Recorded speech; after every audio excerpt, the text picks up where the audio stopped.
Good evening. Welcome. For those of you who don't know me, I'm Dr. Lorraine Dyke. I'm the Associate Dean of the MBA programs here in the SPROTT School of Business, and it's my great pleasure this evening to welcome our guest speakers from a variety of different locations, and David is going to introduce the specific speakers a little bit more and provide you with some of their background in a moment. But I just wanted to say how pleased we are to have you here this evening at SPROTT School of Business. As many of you know, international business is a key element of what we do. We have been engaged in international business for many years. We have a Bachelor of International Business at the undergraduate level, which was one of the first in Canada, now copied by many others, but we think we do it best, of course. We also offer international business as an option within our Bachelor of Commerce. At the MBA level, we offer international business as one of our concentrations, but we also offer a unique concentration in international development management, which also speaks to the international issues that we face in our world today. We offer our program, our MBA program, internationally as well. So we previously offered our program in Iran, but we are currently offering our MBA in Shanghai, China, and in Bogota, Colombia. So we are ourselves engaged in international business, and that has been a very enriching experience for our students and our faculty and as a school as a whole. We also participate in exchange agreements with over 140 universities in over 30 countries. So we're very much engaged on the international front, and this kind of event this evening where we have people coming to share their experiences in doing international business is a great value to our students and to the school as a whole. And I'm particularly pleased that tonight we're able to video record the proceedings, and I'd like to thank our sponsor, Oz Optics, for their support of the videotaping activity, because this will allow us to share your very important messages with many more people than we would otherwise be able to do. So please join me in welcoming our speakers for this evening, and thank you for coming.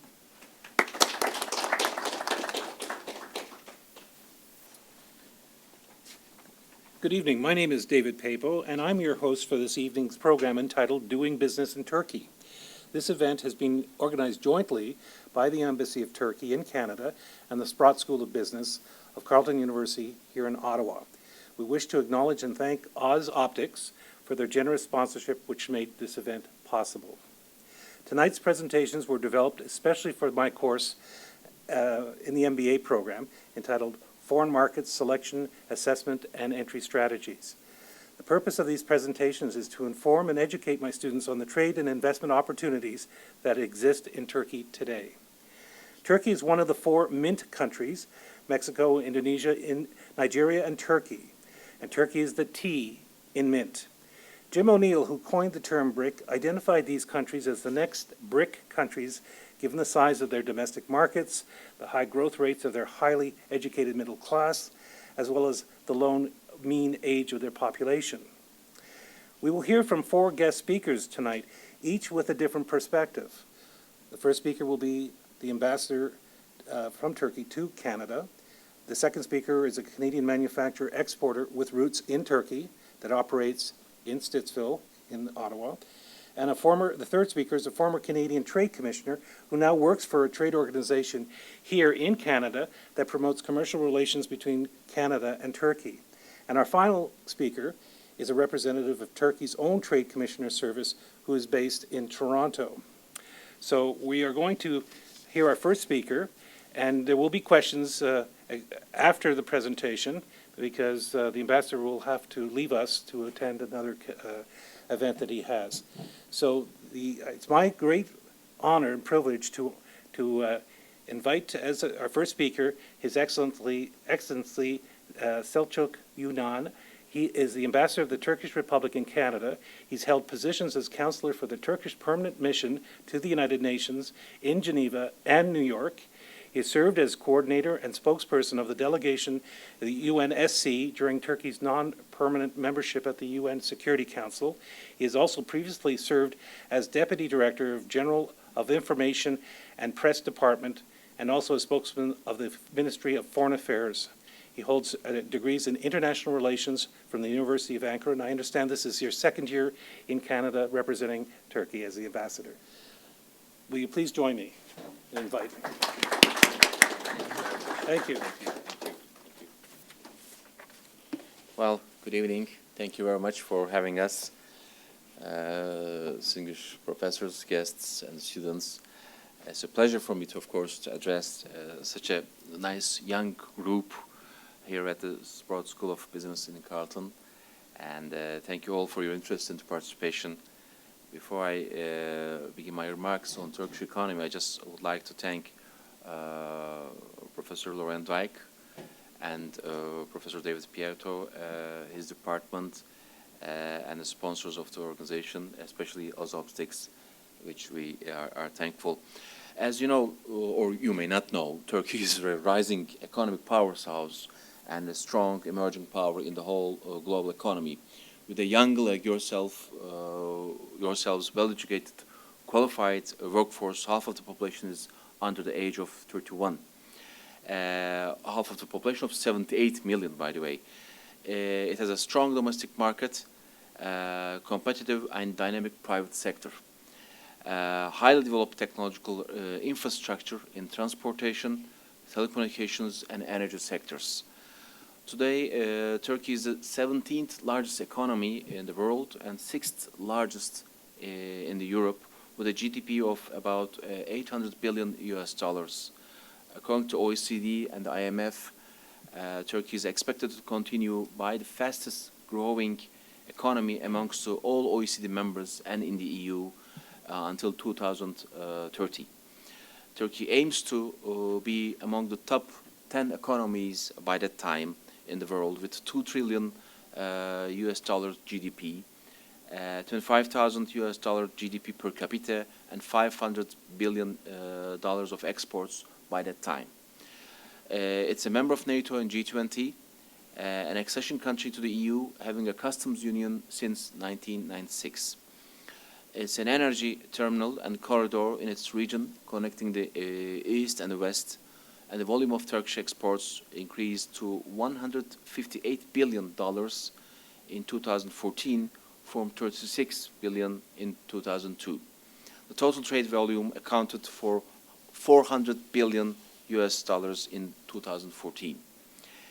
It has emerged as a top investment destination for foreign investments, especially during the past 15 years. The structural transformation in the public finance, improvements in tax system, strengthening of the banking sector in general contributed to Turkey's resilience to shocks and laid the ground for stronger growth. The banking system is likewise, and the structural reforms in Turkey have improved the investment environment, which in turn attracted foreign direct investment a lot. The total amount of the FDI inflow since 2005 has reached to $143 billion, with 12.5 only in last year.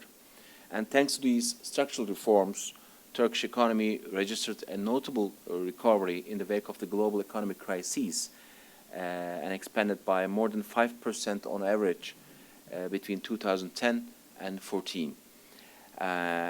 Just to let you know, the recent development estimate for this year's first quarter is close to 4%. So on that, I think we are close to Canada. And unlike the economic plague described by jobless recovery, growth in Turkey translated to millions of new jobs.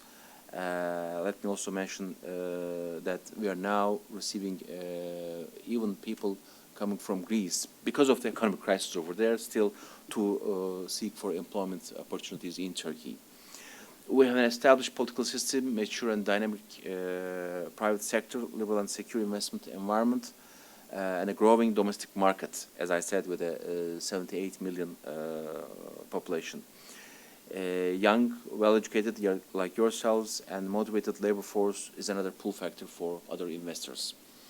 With this performance, I think Turkey has become the commercial hub in its region. It is the largest home appliances and TV manufacturer in Europe, the 7th largest agricultural producer in the world, 17th largest automotive manufacturer again in the world, and largest commercial vehicle and bus manufacturer of Europe. On another note, the amount of the Turkish foreign direct investments abroad has also risen dramatically. As of 2013, more than 4,000 Turkish companies have invested around $30 billion abroad. This type of an economic growth, I think, brought drastic changes to the society in the positive term, and the total number of the mobile phone subscribers has reached 70 million, while credit card users reached to 57 million just last year. I think it will give also idea about the economy, domestic economy. There are 42 million broadband internet subscribers. More than half of all households in Turkey have computers with internet access, which is expected to rise to 65% over the next 5 years. It is now the second biggest Facebook nation in the world after the US. And last year, Turkey became the third biggest film-producing country after US and India. I know it could be surprising, but I'm also surprised. Turkey is currently the sixth most popular tourist destination in the world, attracting more than 35 million tourists annually, only 200,000 from Canada, but we expect more. During the past 2 decades, Istanbul has become a hub for transport, energy, business, arts and culture, and 80 million passengers traveled through Istanbul just in 2014. I think it's underlining the global hub status. This year it's expected to become the 5th most visited city in the world. And mind you, it is the second city after New York where resident consulate generals are present. Of course, Turkish air transportation sector, we cannot miss them. It ranks 11th in the world and now employs more than 200,000 people. It created $30 billion of revenue last year. And after the privatization process of our national, our flag carrier actually, which started in the 1990s, Turkish Airlines grew significantly in the past 2 decades. Today, they're flying to 229 destinations. It has become the airline which flies the most countries in the world. Of 80 million passengers who traveled through Istanbul last year, 57 million of them have been carried by them. Speaking of Istanbul, I think I should also mention that you can reach to more than a dozen countries with an hour flight from Istanbul, and within 4 hours flight from both directions, you can reach to 1.5 billion people in 57 countries, and I mean from Ireland to India. So, finally, what about Turkey and Canada, our favorite topic? Relations between Turkey and Canada progress in many fields, and that's our job and aim to further progress it, of course. Bilateral trade reached to 2.6 billion Canadian dollars last year. However, we believe the current status is not representing the potential either in investments or trade. A closer look into Turkish-Canadian trade for the years, and I'm sure my colleagues will talk about more in detail, for the previous years revealed that there's a much room for improvement, and this is a sincere wish for our bilateral trade as well. Canada's Global Market Action Plan has named Turkey as the top emerging market with broad Canadian interests. Export Development Canada, with a permanent presence in Istanbul, has identified Turkey as a strategic market of opportunity for all Canadian firms. We have finalized an agreement of avoidance of double taxation in 2009, and it has created an environment more conducive to bilateral investments, and there are more than a dozen Canadian mining companies who are doing well in Turkey.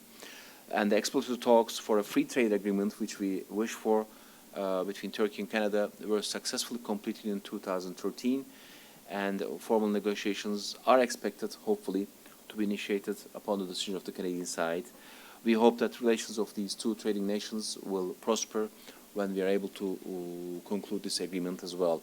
I'll stop here. There are a lot of things to be spoken as well, but dear Mike and the other guests will talk more about that. I'll stop here, and if you allow me, I'll answer every kind of questions that you might like to ask. Now we're going to move to our second speaker. The speaker is Mrs. Sezerman, who is the founder of Oz Optics, co-founder, and serves as the Vice President of HR of Oz Optics Limited.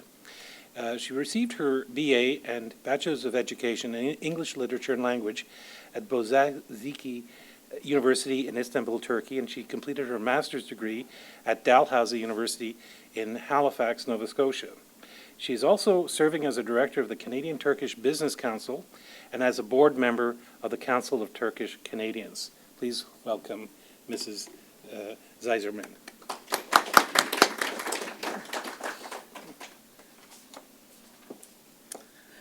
I would like to thank everybody inviting me to speak here, and you young people to come and listen. So I'm sorry I'm technically challenged, even though I work for a high-tech company. Okay, Oz Optics, we have, my husband and I, we are the co-founders of the company, and we are Turkish Canadians. Our origin is Turkish, and we came to Canada to do our graduate work, and then decided to stay, opened our business. And when business starts getting good and well, everything was, first it's a very hard work, but then we decided to, since we took so much from Turkey, we should give back some to Turkey. So we decided to invest in Turkey. Okay, I'll just talk about a little bit about Oz Optics, and then I'll talk about why we invested in Turkey.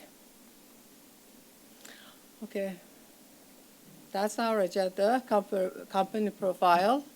Oz Optics is Canada, Oz Optics in Turkey, Oz Optics in China, manufacturing strategies and industry standards, our core competencies, quality policy, competitive advantage, and we have gotten a lot of awards. We'll just mention a couple of them, okay? Our company was founded in 1985. Our corporate headquarters is in Ottawa, Canada. We have a manufacturing facility in Ottawa, Izmir, and Jiaxing, China. We have 7 products groups: laser to fiber delivery systems, high power fiber optic components, polarization maintaining products, attenuators, optoelectronic packaging, test equipment, fiber optic sensors. Our 3 product groups are fiber optics, optical test equipment, and fiber optic sensors. We have over 1,000 products, and we are the leading edge in R&D. We have over 280 employees worldwide. In Canada, we have 250. Ottawa and US 250. In Turkey, we have 50. In China, 80. Oz Optics is led by an experienced team, and our team is with Omar Sezerman. He's the chairman and president and CEO. And myself, Zahide Sezerman, I am the VP of Human Resources. We have Garland Best, who's been here with us 23 years. He's our VP of Components. Gordon Yule, we have met him when we were in Dalhousie University. We were studying together. My husband and he was studying in the same department in physics. He's one of our first investors. Martin Powell, he's our operations manager. We have a controller, Sarah Miller, and we have a general manager in Turkey, Metin Sezerman. He's my husband's brother. And Bing Li, our general manager in China. We are ISO certified. We have a broad patent portfolio. Most of the products that we manufacture, we own the patents. Advanced proprietary processing technology. These are our important. So for our company profile, Using our strong direct sales and distributors, we address the following markets. We have medical, pharmaceutical, oil and gas, military and homeland security, educational, industrial, and telecom. So we have very wide range of products which helped us go through the tough times in economy, because if you're stuck in one area, and then if that something goes wrong with the, economically, like what happened in the telecom in 2000s, you can work on the other fields. So we have different fields which we can, our products could be used. So that's one of the things that we are very proud of. Optics has resellers, distributors in over 30 countries, regions, and over 10,000 customers globally. So we have, you can see from Australia to Sweden, Taiwan, very broad distributor and countries, and then we do have over 10,000 customers globally. So for in-house production, we have experienced, well-trained staff in a lot of fields: optical, mechanical, electronic, and software. We have in-house machine shop, AR coating, anti-reflection coating, and we have a femtosecond laser lab. We have a clean room, and we have laser conditioning, cleaving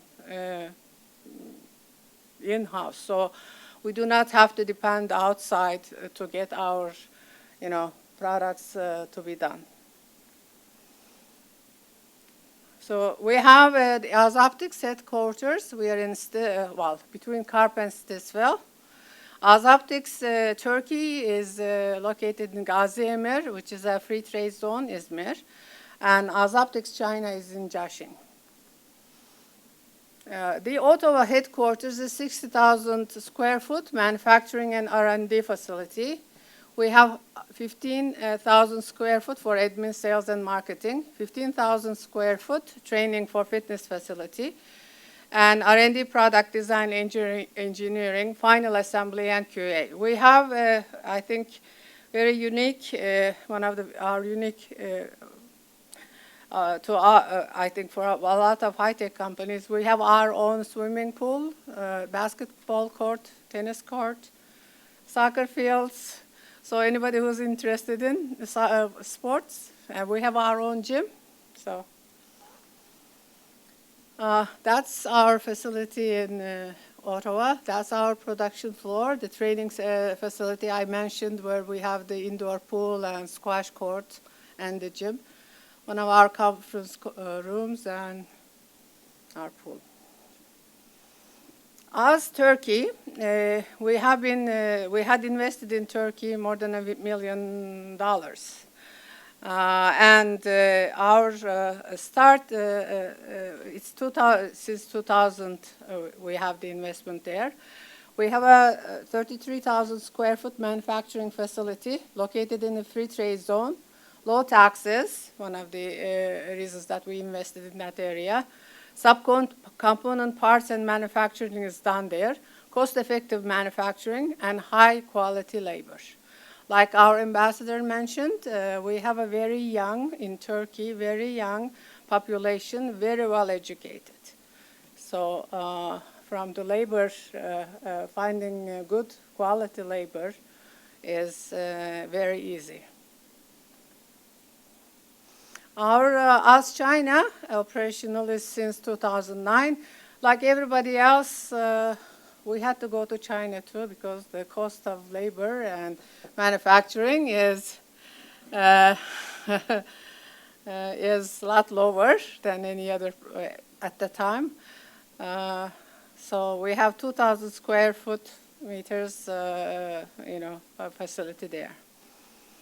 Jiaxing, China, located in an economic development zone, and 500 square meters of admin, sales, marketing, 1,500 square meters manufacturing area, 100 square meters of class 1 clean room, and 100 square meters of ESD working area. These are very important for when you're working with fiber optics.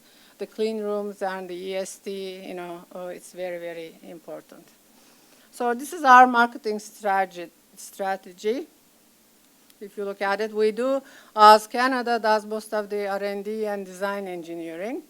And then we do subcomponents in as China, as Turkey, and then whatever it is manufactured in as China in Turkey comes to Canada. We put it in the final assembly, we do final QA, and then we sell it to customer. As Turkey sometimes directly sells to a couple of our customers in Europe. Industry standards, all products manufactured in our facility is in strict accordance with the international standard, industry standards. Telecore, the SEA compliance, ROHC, ISO certification for China, Turkey, and Canada. And we are the Control Goods Directorate registered, which helps us. We can get our customers from military customers from U.S. can, it's very important for that. So we have some customers that we work with. They require Control Goods Directorate. So our vision, be the preferred supplier of choice, capture and expand our market, maximize our shareholder value. Our core values: leadership, teamwork, boldness, commitment, innovation, and rewards. Our mission, why is it, okay. The leading provider of innovative optical products and telecom, and our quality policy is that we want to manufacture the best, make sure that our customers are happy. That's our competitive advantage. We have superior technology, innovative engineering. We have a good quality service and extensive experience in manufacturing. We've been in the market for 30 years. We are globally present. We have 10,000 customers, and we have to be competitive in pricing, and then success comes. We have gotten a couple of, this is a couple of the awards that we have, but one of them is, I think, the newest one, and for me, the most, at this point, most important, close to my heart, is we got an award on March 16th, Hire Immigrants Ottawa. That's an Employer Excellence Award. Since we are ourselves, my husband and I, immigrants, we believe in giving chance to people who have come from other countries. So we have almost 65% of our labor workforce is immigrants, first generation or second generation. And we find that the skills that they bring in is very important. Okay? So if you want to contact us, you have and if you can go on our website, www.azoptics.com, if you want to get more information. Okay. One of the reasons, as I was mentioning, why we invested in Turkey. One of them, of course, we are from Turkey. You want to give back to your country. But as a business person, you cannot just make a decision on your feelings or your emotions. So you have to look at objectively what you're going to get. When we looked at investing in another country, which will help us to compete, Turkey came to mind. One of the things is, as I mentioned, Turkey has a very educated young population where you can get labor. And I have worked with, in China, but it is very easy to get high quality labor. Second is we are in a free trade zone, which helps us, gives us tax advantages. And it is very easy. For example, every week we send raw materials to Turkey. We ship. And then they ship back the manufactured goods. because we are in a free trade zone, it's very easy for the customs end. You don't have trouble, things don't get stuck in the custom, you do not. So that's very important for us. Second item, I find it, even with Turkey and China, that's our experience has been, if you are going to invest in another country, you better have a good partner or somebody you can trust. In Turkey, it was easy because our general manager there is my husband's brother. But to know the ropes, to know how things work, it is very, very important to have a partner in there to help you out with the, to help you out. In Turkey, the banking system and Turkey being a secular state and banking system, all this is very close to Western culture. It's very easy transition, and you do not have to, have those worries in your mind how it is, how things are going to work. So those are a couple of the reasons we invested, and our ambassador mentioned a couple other things. One other thing that I should add, the direct flights from Toronto to Istanbul is great help to us, because when you're shipping from here and you have direct when the same day transfer, that helps us a lot. So I would like to thank the Turkish Embassy and the people who worked very hard. The Turkish Business Canadian Council worked very hard that too. I would like to thank you, Mike. That's something that we appreciate a lot.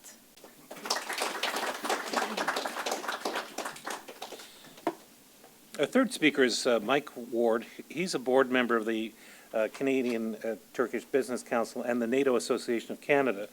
Mike has over 25 years of public and private sector experience in the areas of international commerce, trade, policy, and political affairs.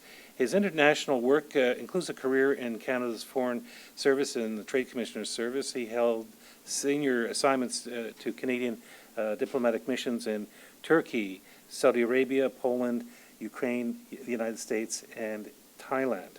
And I understand that you were the Canadian Trade Commissioner, facilitating trade and investment for Canadian companies in Turkey when you were posted in Istanbul. So it's with great pleasure that I invite Mike to come and provide a presentation on business opportunities for Canadian firms in Turkey. Thank you. Thanks, David. Well, I moved to Turkey in 2007, and I lived in Ankara for 2 years, and then we decided to open a consulate in Istanbul. So I moved down to Istanbul in 2009, and we opened that in 2010. So I worked out of my condo. It was a great life, and I was the only Canadian diplomat there for a period of time. So. As if I'm going to continue the string, you're going to have a very pro-Turkish bias. Now let's just see. Okay, so that's me. You've seen that. And I'm going to. I'm with the Canada-Turkey Business Council, and I'm going to tell you that I really think Turkey is a great place to do business, but don't just take my word for it. David Cameron, a lot of Western leaders have been to Turkey in recent years. David Cameron was there. He visited it twice in the past 7 years. Each time he's been accompanied by a large UK business delegation, and trade has been a key focus. And he certainly hasn't been the only senior UK official to lead business groups to Turkey. When he was UK Deputy Prime Minister, Nick Clegg led a major business delegation, as did the UK's Trade and Investment Minister. Recently, the UK's Consul General in Istanbul summed up his country's view of the market when he said, and I quote, "Turkey is Europe's emerging market," drawing on something that David had said, which Goldman Sachs, in the Mint. "Turkey is Europe's emerging market, and it has huge potential for further growth." As for the United States, Turkey was the first overseas destination for President Obama back in 2009. During that visit, President Obama and then Turkish Prime Minister announced the formation of a framework for strategic economic and commercial cooperation. There have been a number of follow-up trade missions to Turkey since that time. The most recent high-level one included a business delegation led by U.S. Commerce Secretary Penny Pritzker. And you should also know that Turkey is one of only 5 emerging priority world markets identified by the U.S. Department of Commerce, and only one of 20 priority markets identified by UK Trade and Investment. Clearly, both the British and the Americans see very strong commercial potential in Turkey, and they are pursuing this potential proactively at senior levels, both in the public and private sectors. In this regard, I'd like to direct you to the bottom of the quote at the screen, and that's from a 2013 report on Turkey prepared by the Standing Senate Committee on Foreign Affairs and International Trade. The Senate report informed the government about the strong commercial and political significance of Turkey to Canada, and it opened the door, that report opened the door to a number of bilateral initiatives. The ambassador mentioned the double taxation agreement in 2000, more recently, and some of the other things. So it was one very important piece that got the ball rolling. One thing that's still missing between Canada and Turkey is we do not have a free trade arrangement. So that's the priority of the Canada-Turkey Business Council. Our chairman, the Honourable Gar Knudsen, has written to the current Minister for International Trade and stated that as a key priority for us. As a reflection of the strength and diversity of the Turkish economy, Canada's business presence in the country has flourished in recent years. While our annual export levels to Turkey tend to fluctuate, they have exceeded the 1 billion mark about 3 times. The ambassador mentioned the two-way trades of about close to $2.5 billion. Obviously, Suleiman is doing a great job shipping to Canada. We have to do a better job of shipping to Turkey. But just to give you an idea, with that value, over $1 billion for Canadian exports to Turkey, if Turkey was a member of the EU, it would be Canada's 7th largest export market in that 28-member trade body. And so now, before I want to highlight the vast potential of Turkey that Turkey offers to Canadian businesses, it's important to see what we export to the country now, and let's do that by province. The top 3 provinces shipping to Turkey, which account for about 70% of all of our exports, or nearly $750 million, are Saskatchewan, Quebec, and Ontario. The major Saskatchewan exports are all agriculture-based. They're lentils, wheat, and chickpeas. Major Quebec exports tend to be scrap iron and steel, aircraft and newsprint. Ontario sells machinery, along with aircraft parts and agricultural products like soybeans and hatching eggs. The next group of 3 includes New Brunswick, Manitoba, Newfoundland, and Labrador. The major items from New Brunswick are scrap iron and steel and wood pulp. Manitoba ships nickel, pharmaceutical products, and agricultural products. And as for Newfoundland and Labrador, that province ships mainly scrap steel, oil products to Turkey. Now, so just think about it for a minute. These are not advanced manufactured products. And it's not the sort of products that Canadian firms ship, for example, generally speaking. Haas Optics, of course, is an exception, but Canadian firms will ship advanced manufactured products to the United States. They'll ship them to the EU, but we haven't reached that stage for Turkey as much as we should. So what I'm going to do is I'm going to tell you, as if you all are looking to work in business, I presume. You're all working on MBAs. So this part of the presentation I would give to business people. I won't dwell on it too long, but I want you to leave here thinking that no matter what sector you're going to work in, after you graduate from Carleton University, probably you could do well in Turkey. So here's the list. It's an alphabetical order. Agriculture and agri-food. Integration with the EU is increasing, and it's spurring Turkey's exports. With its large population and its easy to access to other countries in the region, Turkey represents excellent investment potential for Canadian firms involved in farming and food processing, as well as farming equipment. And there will always be a strong demand for Canada's grains, pulses, and wheats, that sort of thing. The automotive sector. Turkish production capacity is expected to reach about 1.5 million units this year. The country encourages foreign direct investment in auto parts production, and there are numerous opportunities there for Canadian parts producers. In the Turkish banking sector, it's well developed and resilient to shocks. Like Canada, no banks failed in Turkey in the wake of the global economic crisis. The construction sector can account for up to 5% of Turkish GDP. So China has the largest construction sector. Turkey's the second largest in the world. It's poised to grow in coming years as more infrastructure projects get underway. This includes projects to build new airports and healthcare facilities and to expand transportation networks, road, rail, and ship travel.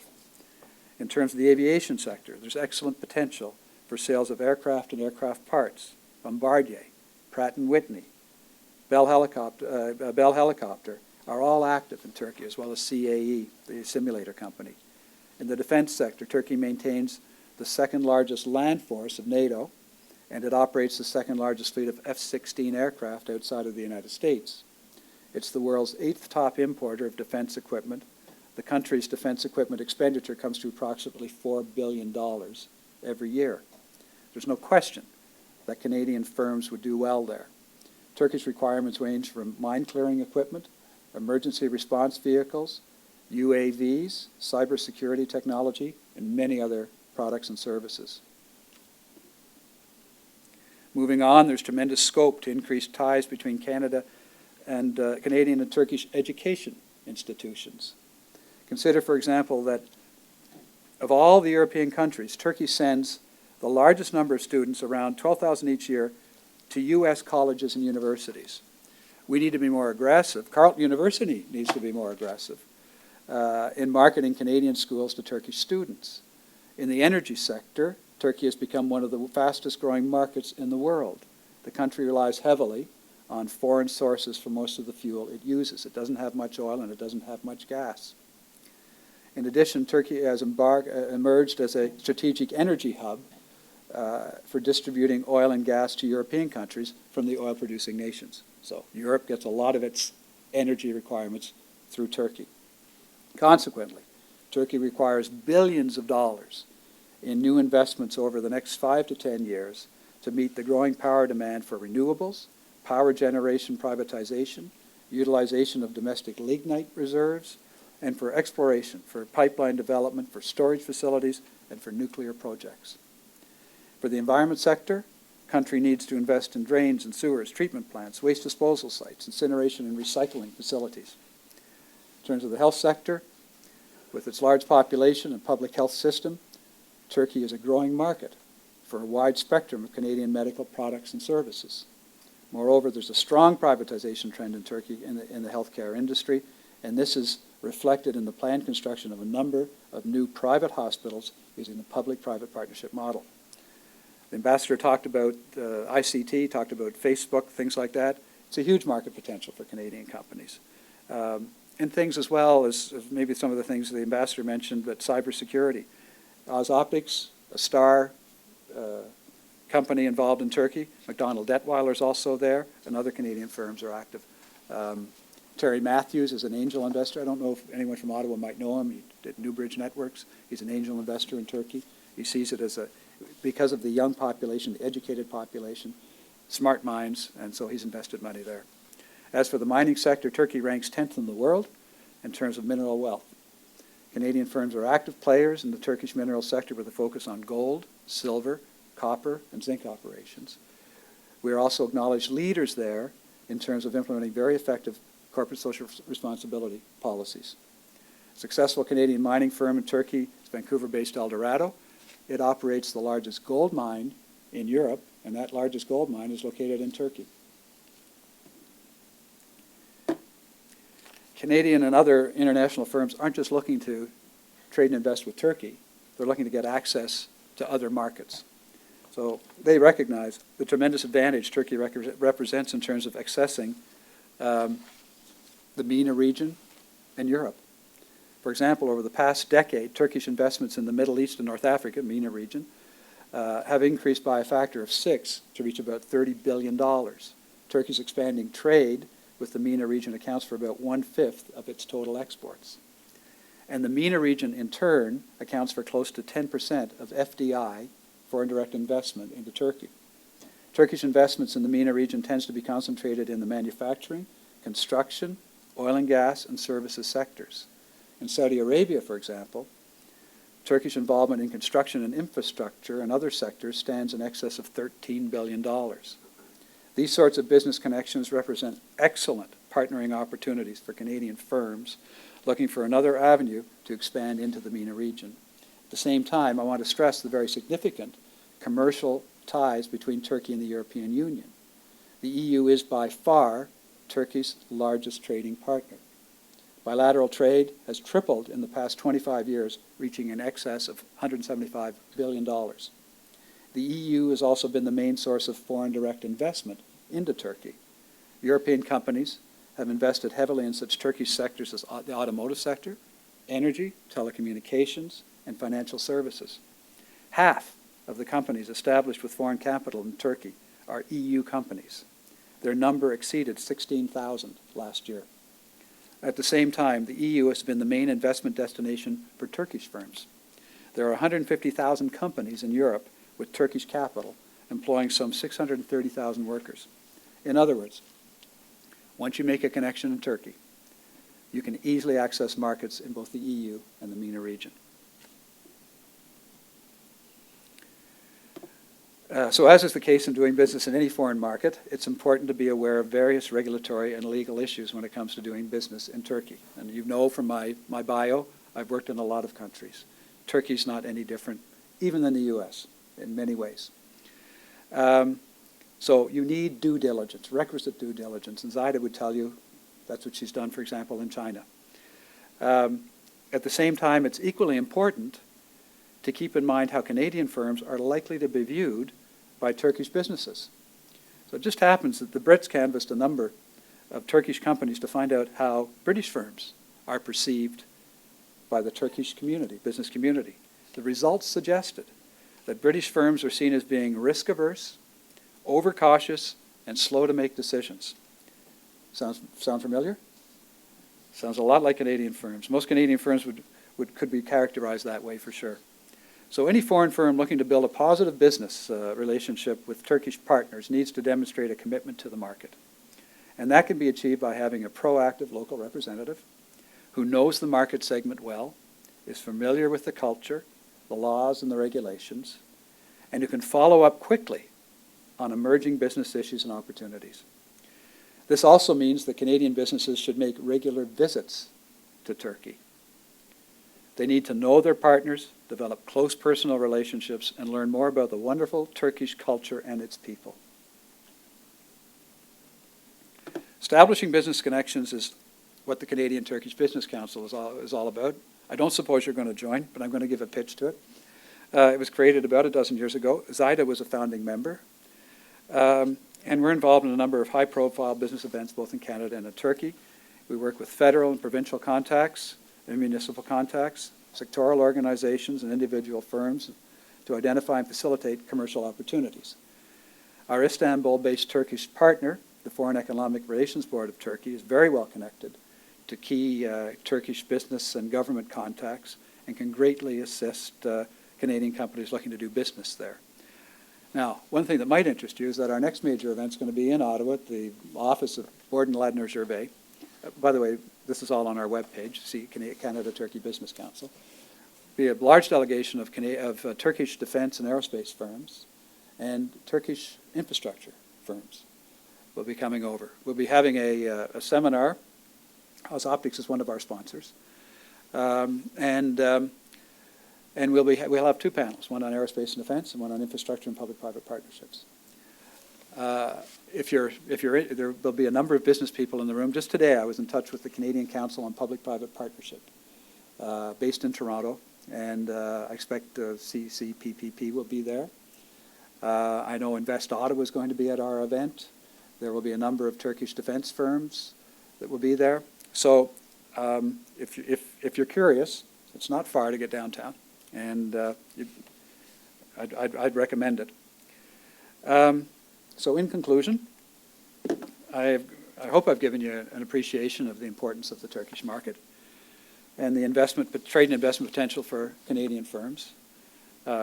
Canada, I think, has the products, the expertise that are in demand there. We need to focus more on those advanced technology sectors. And I believe with the direction our trade has been taking and the close ties between the two countries that we're on track to having a stronger presence in that market. And I hope that some of you will join us on May the 24th, Burton Ladner Gervais. Thanks very much.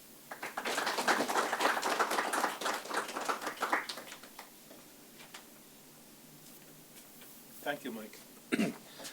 Our fourth and final speaker comes to us from the Trade Office in Toronto, Solomon Kandemiridem. Solomon has attended as a guest speaker 3 years now. This is his third time presenting to my class. And every time, his presentations have received the greatest, I would say, praise of all the presentations we've given. So it's with great pleasure, because I've seen his presentation before. He's going to wow you with all of the great achievements that the Turkish economy has achieved. So without further ado, Solomon, I'm saving the best for last.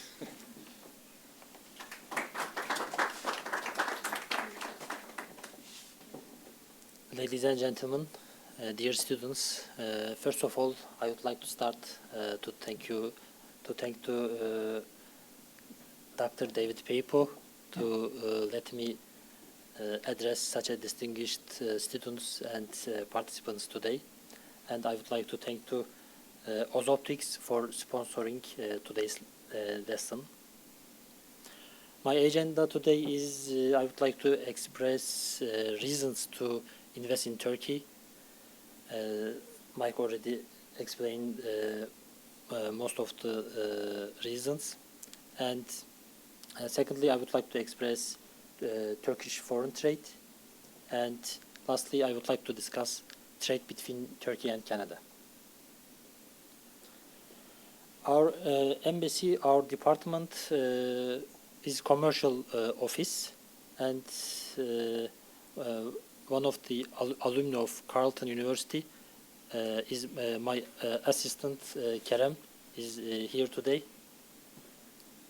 Kerem. What we are doing, who we are, what we do, we help companies to achieve a list of the Canadian importers. We are helping to organize trade missions, and we are preparing market information. We are helping companies for investment procedures and facilitation of their market access. We are helping companies for startup facilitation and many other issues. As an MBA student, all of you know that the most important thing in business is networking. So networking is also very important activity in our office. In all receptions of embassy, for example, Prime Minister Mr. Trudeau is very close friend of our ambassador. In our receptions with all ministers and Mr. Trudeau, we are giving our business card and we try to expand our network. And I would like to give you also my business card.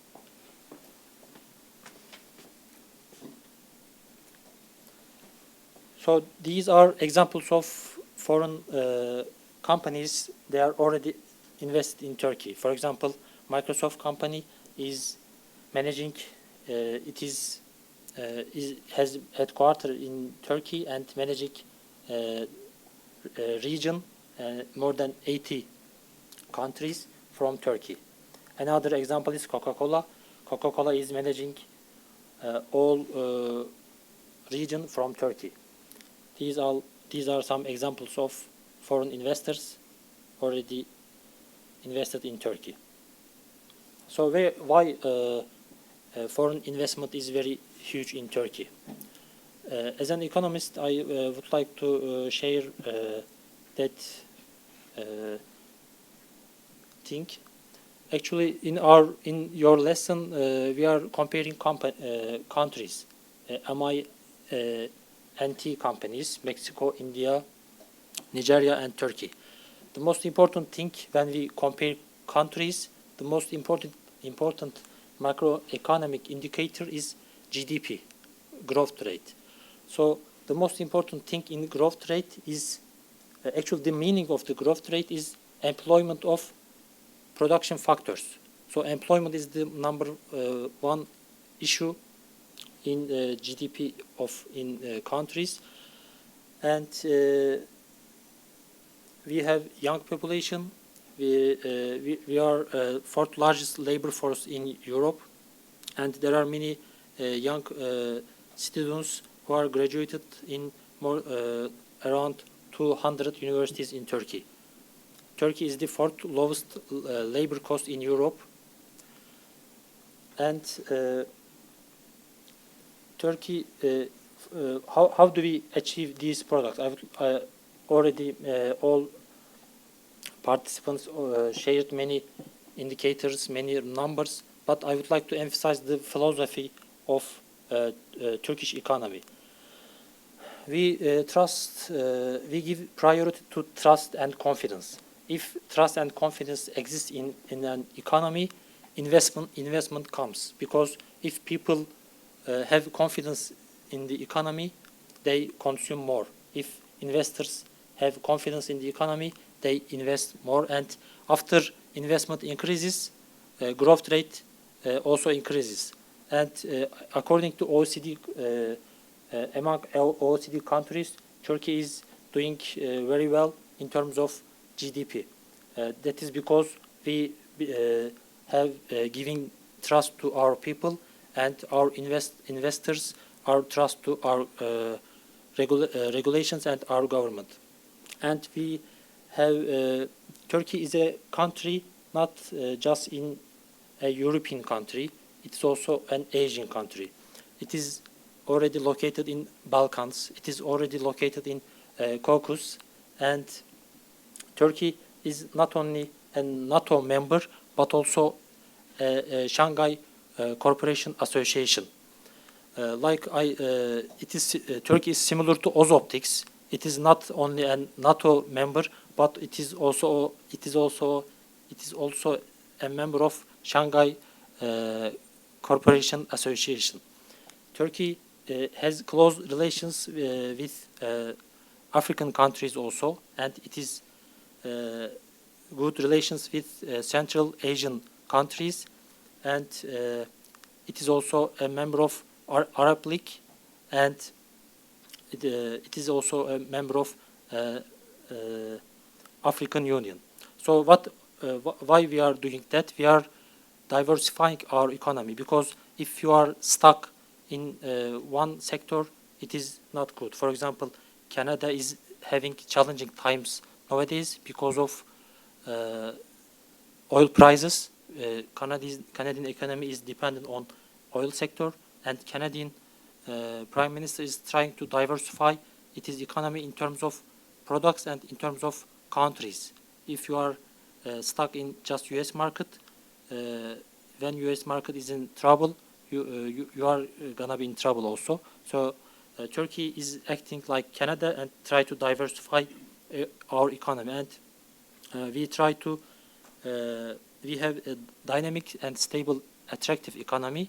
We have a good number of population, and we are international hub, energy corridor, and we have been applying structural reforms for last decades. Actually, what Turkey is doing is similar to what Turkish Airlines is doing. Turkish Airlines is trying to be every point in the world, and Turkey is trying to be every country in the world. Turkish Airlines strategy is similar to Turkish strategy in last decade. Many participants already indicated that. Investment climate of Turkish economy: we have successful economy, we have qualified and competitive labor force, we have infrastructure, energy corridor of term and terminal, we have preferential trade agreements, we have a competitive population, we are applying liberal and reformist investment climate, we are located centrally, low taxes and incentives are very important, and we have large domestic market. And the most important thing is importance of political and legal framework. I have been sharing this graph for 3 years, and for 1960s, these 4 countries, Korea, Brazil, India, and Nigeria, were at the same level of GDP in 1960s. And South Korea, because of applying political and legal framework and rule of law, excelled other countries. This shows the importance of rule of law and political framework for economy. And political and legal framework of Turkey. We have free market economy. We have a democratic and freedom promoting country. We are promoting entrepreneurship. Rule of law is vital in our long history. We have been partner of many countries. For example, we have been president for G20. Three pillars in G20 are inclusiveness, implementation, and investment are suggested by Turkey. By inclusiveness, we mean working with less developed countries, including men and women, young generation, integrating medium and small enterprises, not just big companies, policy cooperation, crisis management mechanism in the world. Because when U.S. Central Bank is deciding something, all global economy is affected negatively. This is not good for world economy. And commodity prices, for example, is another vulnerability in the global economy. For example, when oil prices is going down, all global market, including Canadian economy, has been affected negatively, and Turkey is advising eliminating these crises. And implementation is also very important in G20 area. Turkey is emphasizing the implementation, because if you do not apply and implement good policies, it is waste of time. And investment is very important for our goals. If countries increase their investment level, big goals, big GDP levels needs investment. We advise open trade. We advise achievability of energy and climate change. Our participants already mentioned about our economy. GDP level is around 900 billion US dollar. We are 17th largest economy in the world, 6th biggest economy in Europe, and our target in 2023 is to be 10th largest economy in the world. Turkey is one of the most big ship builders in the world. 8th largest steel producer in the world and 2nd in Europe. Turkey is the 16th largest automotive producer in the world. Our leading sectors are textile supplier, buses, iron and steel, hazelnuts, apricots, cherries and figs, pasta, washing machines, refrigerators, dishwashers, cables, natural stones, jewelry, and shipbuildings are our leading sectors. We are applying incentives, investment incentives, and they are based on decreasing tax and social security premiums. We are applying 4 levels of investment incentives. One of them is general investment incentive system. Second one is large-scale investment incentive system. Third one is region investment incentive scheme. And last one is strategic investment incentive scheme. We have large domestic market. Our excellency is already mentioned. We have 4 million broadband internet subscriber, 70 million mobile phone subscriber, 60 million credit card users, and 170 million airline passengers in 2014. These are some examples to show how large our domestic market. We have free trade agreements. The most important reason for foreign companies to invest in a country is try to reach not just that country, but try to export from that country to another countries, and free trade agreement is very important. We have signed free trade agreements with 25 countries, and we have custom union with European Union. Credit rating is improving rapidly by Standard and Poor's credit rating. Turkish credit rate has been improving. In Turkey, we have Exporters Union. These institutions are dealing with our exports. Turkish Exporters Assembly is upper organization of the unions. Istanbul Minerals and Metals Exporters Association is dealing with industrial products. Istanbul Textile and Apparel Exporters Association is dealing with textile products. Uludağ Exporters Association is dealing with automobile export.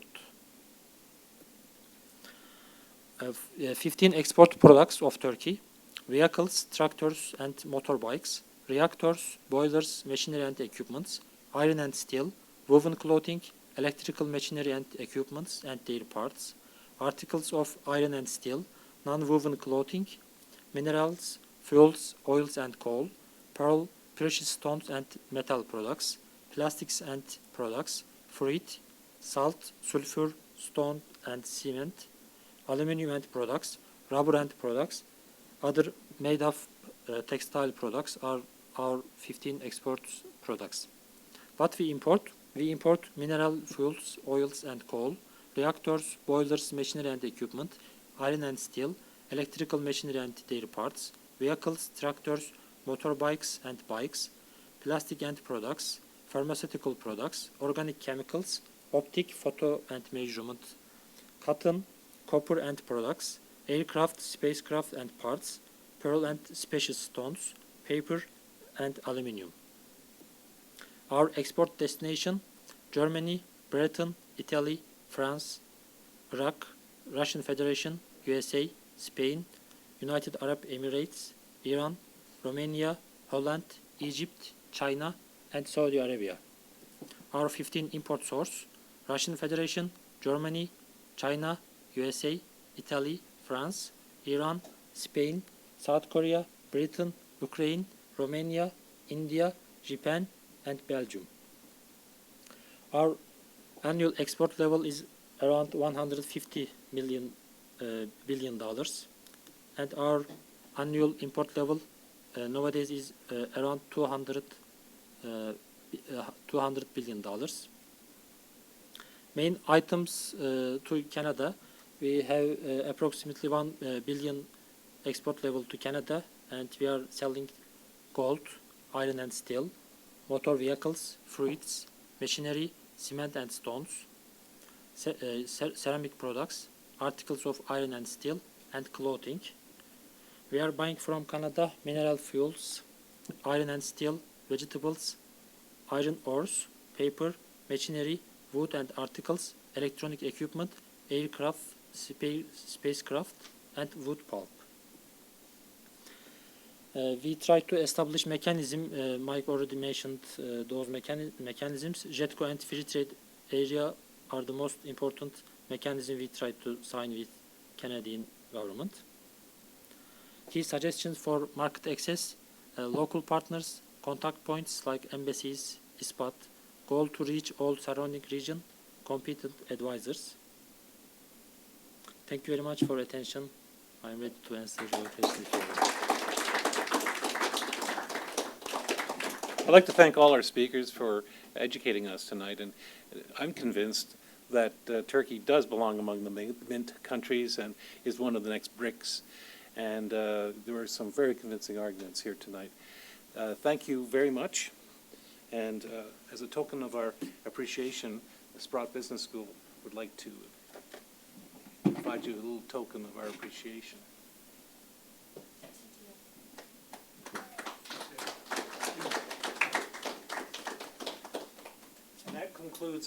That concludes our evening. Thank you very much for joining us.